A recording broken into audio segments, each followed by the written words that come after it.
আঞ্চলিক আবহাওয়া কেন্দ্র কলকাতার দৈনিক আবহাওয়া আপডেট ভিডিওতে আপনাকে স্বাগত।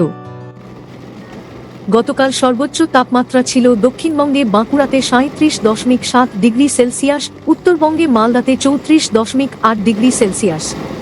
উত্তরবঙ্গের আলিপুরদুয়ার, কালিম্পং এবং জলপাইগুড়ি জেলার বেশ কিছু স্থানে হালকা থেকে মাঝারি বৃষ্টিপাত হয়েছে।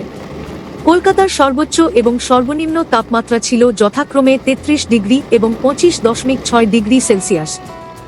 নিম্নস্তরে অনুকূল বায়ুপ্রবাহ এবং বঙ্গোপসাগর থেকে প্রবল জলীয় বাষ্প প্রবেশের কারণে পশ্চিমবঙ্গের জেলাগুলিতে বজ্রবিদ্যুৎ সহ বৃষ্টির দাপট বাড়ার প্রবল সম্ভাবনা রয়েছে।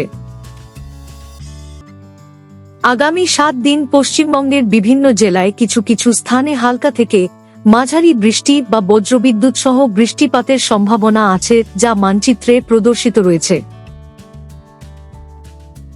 আজ এবং আগামীকাল উত্তর ও দক্ষিণবঙ্গের সমস্ত জেলায় 2-1 স্থানে বজ্রবিদ্যুৎ সহ বৃষ্টি বা বজ্রপাতের সাথে 40 থেকে 50 কিমি প্রতি ঘন্টা বেগে ঝোড়ো হওয়ার সম্ভাবনা আছে।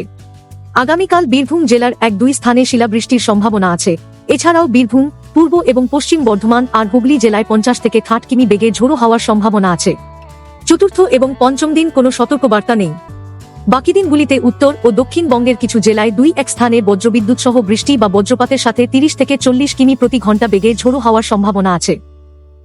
বজ্রবিদ্যুৎ সহ বৃষ্টি বা তীব্র বৃষ্টিপাতের সময় নিরাপদ স্থানে আশ্রয় গ্রহণ করুন।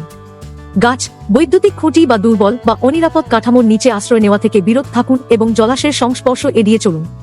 প্রয়োজন অনুযায়ী যানবাহন চলাচল যথাযথভাবে নিয়ন্ত্রিত করা যেতে পারে। আগামী 7 দিন উত্তরবঙ্গের জেলাগুলোতে সর্বোচ্চ তাপমাত্রার কোনো উল্লেখযোগ্য পরিবর্তন হওয়ার সম্ভাবনা নেই। দক্ষিণবঙ্গের জেলাগুলিতে আগামী 24 ঘন্টায় সর্বোচ্চ তাপমাত্রার বিশেষ কোনো পরিবর্তন হবে না। তবে এর পরবর্তী 2 দিনে তাপমাত্রা ধীরে ধীরে 2 থেকে 4 ডিগ্রি সেলসিয়াস পর্যন্ত কমতে পারে এবং তারপর তাপমাত্রার আর বড় কোনো পরিবর্তনের সম্ভাবনা নেই। আবহাওয়া সম্পর্কিত আরও আপডেটের জন্য আমাদের অফিসিয়াল ওয়েবসাইটটি অনুসরণ করুন।